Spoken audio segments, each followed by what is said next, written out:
Parce que chaque prophète qui vient, et ça c'est un enseignement, ça c'est le B.A.B.A. qu'on apprend aux musulmans. Le premier musulman qui s'est converti, on lui dit ça déjà.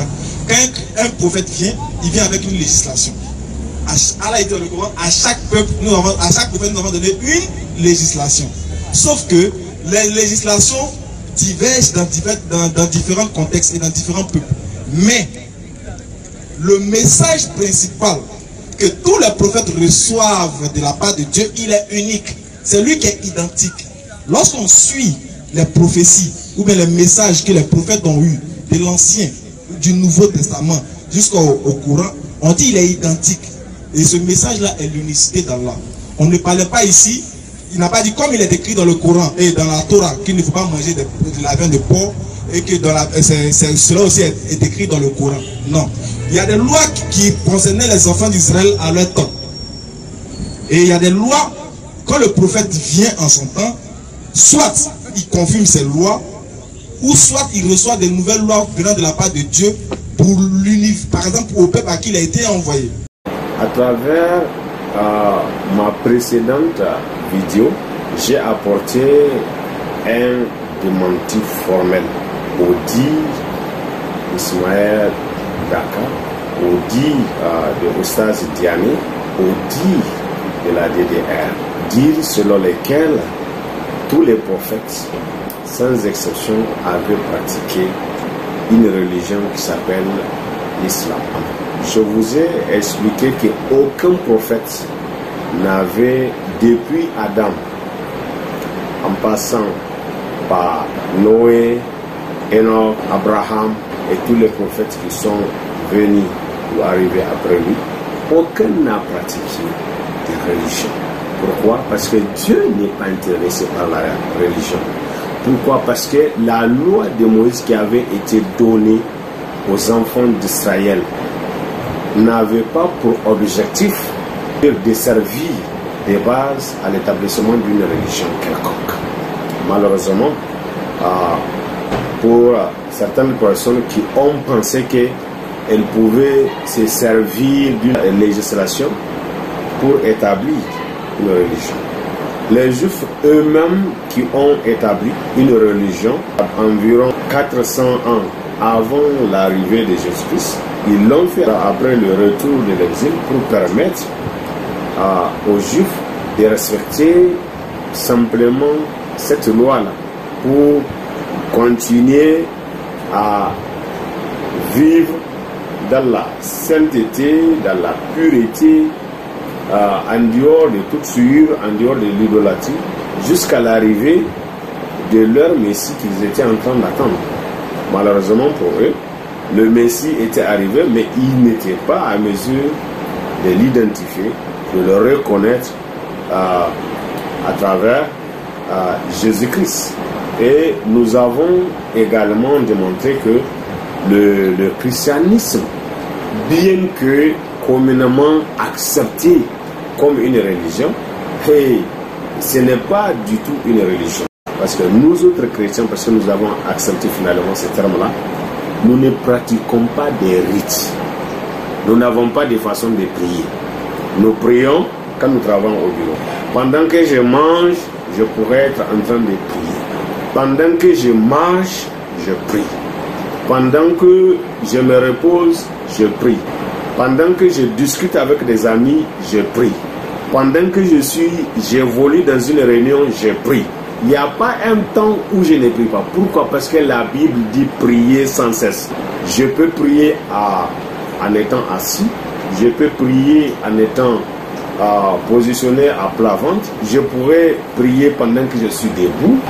Il n'y a pas une façon qui m'est imposée, une position qui m'a été imposée à travers laquelle je prie.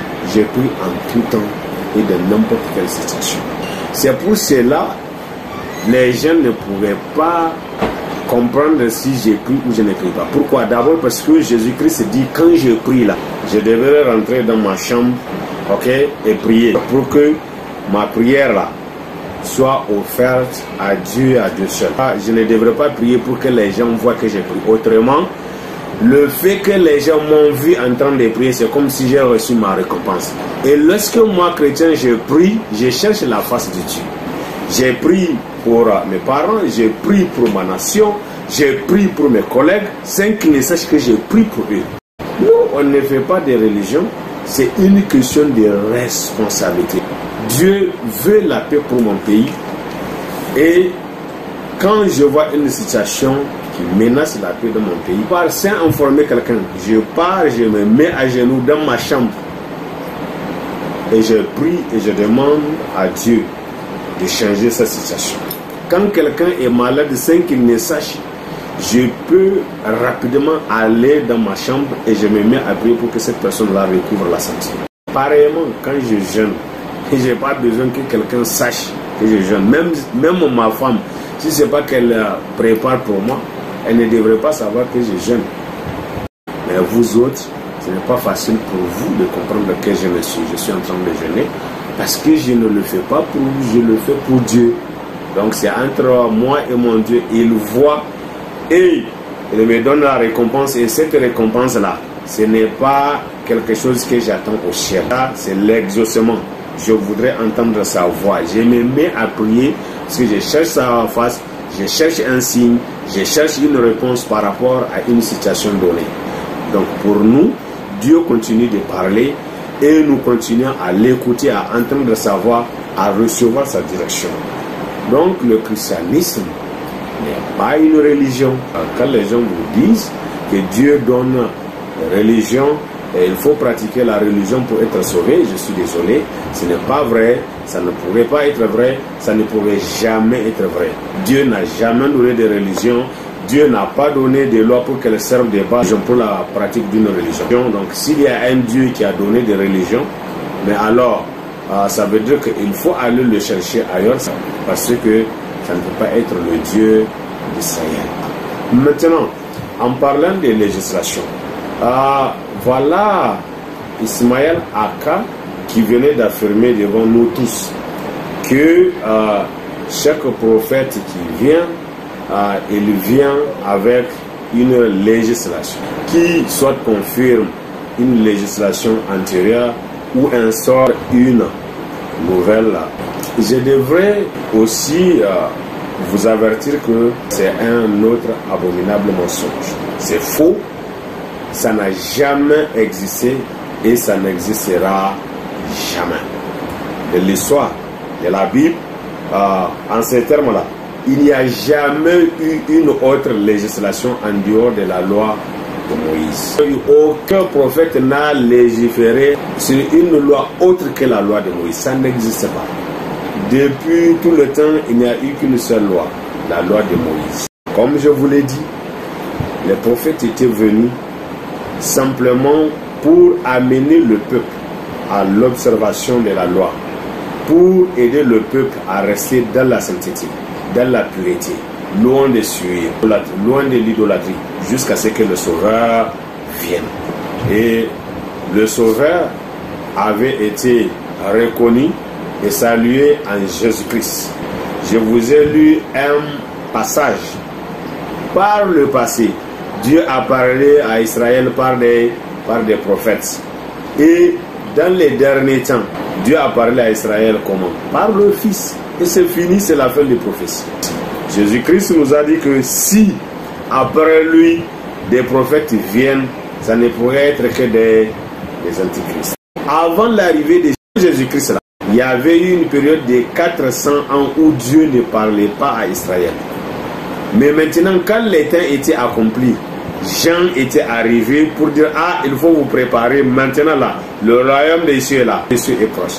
Lorsque Jésus-Christ maintenant est arrivé, il a pleinement annoncé le royaume des cieux. Il a dit aux brigands: aujourd'hui même tu seras avec moi où? Dans mon paradis. Donc personne n'a annoncé le paradis avant Jésus-Christ, parce qu'il n'avait pas pour mandat de le faire. Même les Juifs eux-mêmes, on ne leur a pas annoncé le paradis. Il n'y a aucun prophète qui avait la latitude ou les prérogatives, y compris Moïse lui-même qui a reçu la loi là. Il n'avait pas le mandat d'annoncer le paradis aux gens. Mais quand Jésus-Christ est arrivé, il a annoncé le paradis.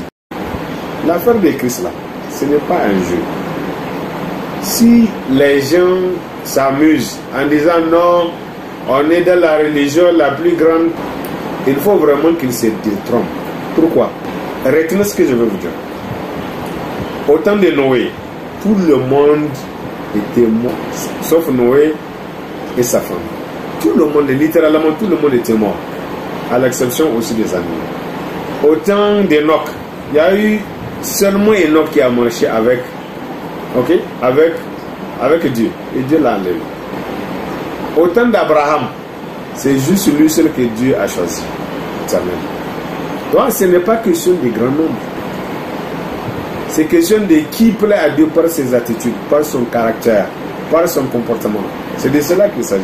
Et aujourd'hui, pour plaire à Dieu, là, la voie, c'est Jésus-Christ. Si tu rejettes Jésus-Christ, c'est terrible pour toi. Parce qu'il n'y a pas de salut pour toi. C'est la seule voie que Dieu a préparée pour que les gens soient sauvés. Il n'y a nulle autre voie.